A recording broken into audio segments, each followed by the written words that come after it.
Bonjour à tous et bienvenue sur mabulle.eu. Je suis Louise Baignard, naturopathe spécialisée dans les troubles hormonaux et les difficultés de conception. On va faire une petite vidéo sur la pharmacie au naturel pour soigner les petits bobos du quotidien. Alors, il y a quelque chose dont on n'a pas parlé encore et qui va être très intéressant, c'est tout ce qui va être argile. L'argile verte, l'argile blanche, l'argile rouge, il en existe plein et plein de sortes. C'est très intéressant d'en avoir dans sa pharmacie, notamment en poudre. Pourquoi en poudre? Eh bien parce que grâce à la poudre, vous allez pouvoir en faire une pâte pour pouvoir faire des cataplasmes. Vous allez aussi pouvoir le mettre dans l'eau pour faire de l'eau argileuse. Donc c'est très intéressant. Alors l'argile, c'est un purifiant, un nettoyant. Donc avec ça, vous allez pouvoir, avec l'eau argileuse, apaiser tout ce qui va être reflux gastrique, douleurs œsophagiennes, ce genre de choses. On va pouvoir aussi l'utiliser en externe via des cataplasmes pour, pareil, nettoyer ou purifier la zone ou en cas d'entorse pour désinflammer. Donc l'argile, c'est un purifiant, c'est un nettoyant.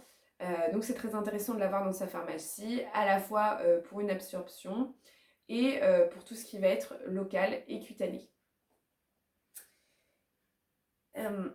Ensuite, il y a une autre base qui est intéressante à avoir en plus des huiles végétales liquides classiques, ça va être le coco. Pourquoi? Parce qu'en fait, l'huile de coco, elle est antibactérienne, contrairement à beaucoup d'autres huiles, et donc elle est très intéressante à utiliser. Notamment, je vous donne un exemple, mycose du dimanche soir, 23h, on n'a rien sous la main, il va falloir aller voir le médecin, et bien en attendant, on peut appliquer sur la zone de l'huile de coco, ça va permettre d'être un antifongique et de diminuer la douleur en attendant le lundi matin. L'avantage aussi du coco, c'est que ça sert dans plein de préparations, notamment tout ce qui va être déodorant, crème, gel pour les cheveux. Donc c'est quelque chose qu'il est vraiment intéressant d'avoir dans sa pharmacie parce que, comme l'argile, ça sert à beaucoup de choses. J'ai dit un mot sur les huiles.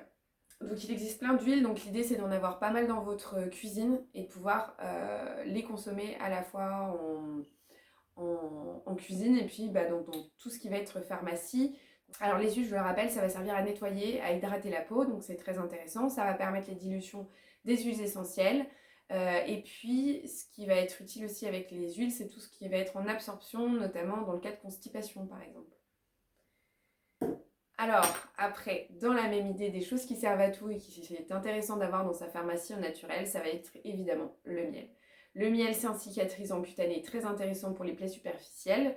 Ça va être aussi très intéressant pour cicatriser tout ce qui va être au niveau de la gorge quand on a une toux sèche avec irritation. Ça sert dans les crèmes.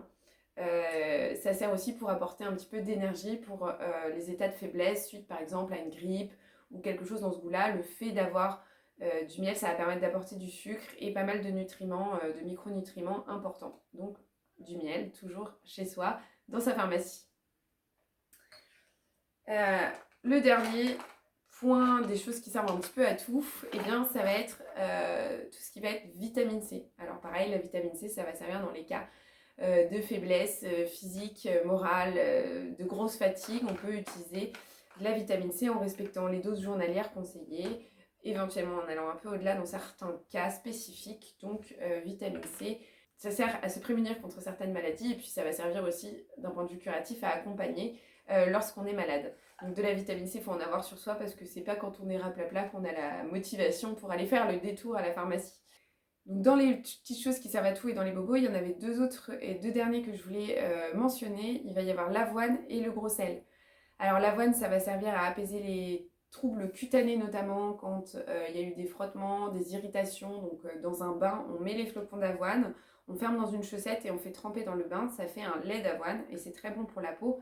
Donc c'est pareil, ça peut être hyper intéressant pour des crevasses ou ce genre de choses. L'avoine, il faut savoir aussi que c'est bon pour tout ce qui va être constipation, problèmes digestifs, aigreur. Donc l'avoine, c'est un petit peu quelque chose qu'il est important d'avoir dans sa pharmacie. Donc de l'avoine pour tout ce qui va être troubles gastriques et troubles cutanés. Et en dernier, on va avoir le gros sel. Alors le gros sel, c'est hyper intéressant à utiliser, notamment pour tout ce qui va être l'écharde. Donc quand vous avez une écharde que vous n'arrivez pas à sortir, vous pouvez tremper votre doigt dans du gros sel et de l'eau. Vous faites une dilution gros sel et eau pour faire sortir l'épine. Ça peut être intéressant en bain pour tout ce qui va être purifiant. Ça va être intéressant aussi pour pouvoir mettre des huiles essentielles dans un bain. Parce que l'huile et l'eau, eh bien, ça n'est pas miscible. Donc vous ne pouvez pas verser de l'huile essentielle dans votre bain, vous risquez juste de vous brûler la peau.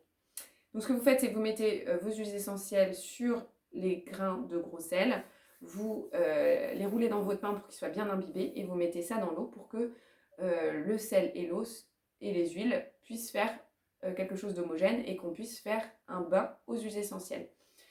Je le rappelle, on a parlé du gros sel, de l'avoine, du miel, de la coco, des huiles et évidemment de l'argile. Je vous remercie de votre écoute, c'était Louise Baignard pour mabulle.eu.